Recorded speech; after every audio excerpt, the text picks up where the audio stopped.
दोस्तों, आज की कहानी है बेटा बीवी की तो बहुत तीमारदारी हो रही है। दोस्तों, कहानी शुरू करने से पहले अगर हमारे चैनल को सब्सक्राइब नहीं किया हो तो कर लीजिए ताकि आपके पास पहुंचे हर रोज नया वीडियो। ससुराल में निया की ये पहली दिवाली थी। वो काफी उत्साहित होकर परिवार वालों के साथ पटाखे जलाने में मशगूल थी। अचानक पटाखे के निकली चिंगारी उसके पाव के नीचे आ गई। वो जोर से चीखी। उसका पति विवान हड़बड़ा कर उसकी तरफ लपका। क्या हो गया? ज्यादा लगी तो नहीं ना? जाकर पानी में अपना पैर डालो, मैं मलहम लगा देता हूँ। इतना सुनते विवान की माँ बोल पड़ी, वाह बेटा, बीवी की तो बहुत तीमारदारी हो रही। मेरे लिए तो तुझे कभी इतनी फरीक नहीं हुई। माँ की बातें सुनती विवान वहां से झेप कर हट गया। निया की आंखें भर आई।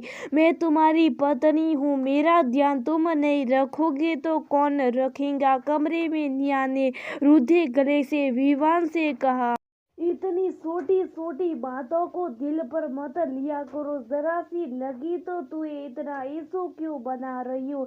यही छोटी छोटी बात आगे चलकर बड़ी हो जाएगी। विवान जिसे तुम नहीं समझ पा रहे, परंतु विवान ने उसकी बातों को अनसुना कर दिया। उसकी बेरुखी के कारण निया और विवान में झगड़े बढ़ने लगे। एक रविवार विवान जब रिया के साथ बाहर घूमने के लिए निकल रहा था तब फिर से उसकी माँ ने टोका, वाह बेटा, ऐसे तो छुट्टियां वाले दिन तू सारा दिन सुस्त पड़ा रहता है, घर के किसी काम में कभी हाथ भी नहीं बटाता था। अब तो बहुत फुर्ती आ गई है तुझ में। माँ की बातें सुनकर विवान वहां से चुपचाप चला गया। उसने अपनी माँ की बातों का कोई जवाब नहीं दिया।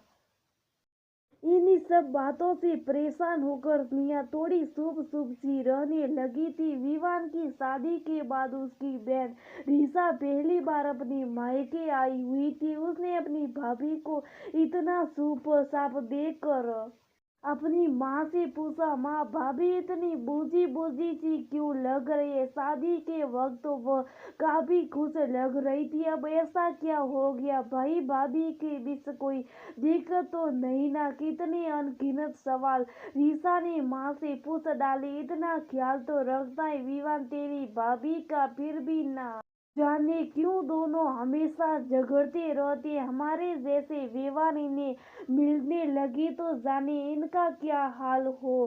तो माँ, तुम ऐसे बात क्यों कर रही हो? ये तो अच्छी बात है कि भाई भाभी का इतना ख्याल रखते। तुम्हें तो इस बात से काफी खुश होना चाहिए कि जो कुछ तुमने झेला वह तुम्हारी बहू को नहीं झेलना पड़ा। तुम्हें बुरा क्यों लगता है?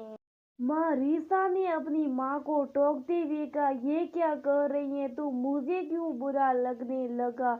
मैं तो बहुत खुश हूँ कि विवान अपनी पत्नी का इतना ख्याल रखता है। माँ ने रीसा की बातों को जवाब दिया, मुझे इस बारे में भाभी से बात करनी पड़ेगी। कहते हुए रीसा भाभी के कमरे की ओर बढ़ चली। उसने अपनी भाभी से उसकी उदासी का कारण पूछा। निया ने भी रीसा को सब कुछ साफ साफ बताया। तेरे भैया पहले जैसे नहीं रहे, अब उन्हें मेरी तनिक भी परवाह नहीं रहती। मैंने इस बारे में उनसे कितनी बार बात करने की कोशिश की परंतु उन्होंने अनसुना कर दिया। मुझे उनकी बेरुखी बिल्कुल बर्दाश्त नहीं होती। इसी वजह से मेरा मन काफी आहत रखता है। अपनी भाभी की बातें सुनकर रीसा को बहुत दुख हुआ। इसका जवाब ढूंढने वो अपने भाई के पास पहुंचे। क्या बात है भाई, तुम्हारे और भाभी के बीच इतनी दूरियां क्यों आ गई? अब तुम पहले जैसे उनका ख्याल क्यों नहीं रखते?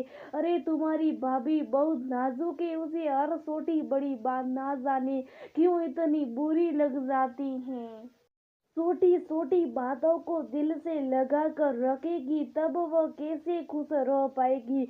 माँ को देखो, उसने शुरू से कितना कुछ झेला है, फिर भी सब कुछ कितने अच्छे से संभाल लिया है। विवान ने रीसा की बातों का जवाब दिया।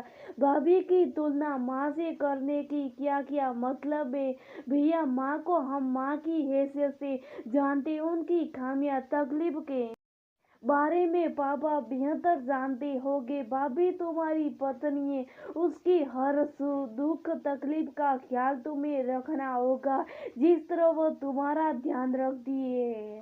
हर इंसान की अलग अलग भावनाएं होती, उन्हें एक दूसरे में तुलना करना कहाँ तक सही है। अगर मेरा पति मेरे बारे में इस तरह संवेदनशील होकर बात करे तो क्या तुम्हें सुनकर अच्छा लगेगा। अपनी बहन रीसा की बातें सुनकर विवान को अपनी गलती का एहसास हुआ।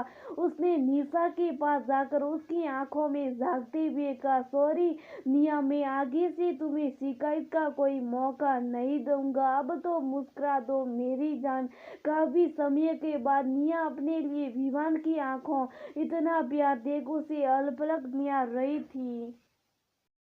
सच दोस्तों, इंसान गलती करके ही सीखता है, लेकिन अगर हम अपनी गलती और बुरे अनुभवों से ना सीखे अभी तो उन्हें अपने जीवन का हिस्सा बना ले तो वो नाजुर का रूप लेने लगते। अपनी हर गलतियों से कुछ सीखकर ही हम अपने सारे रिश्तों को मजबूत रख पाएंगे और जिंदगी की जंग में जीत हासिल कर पाएंगे।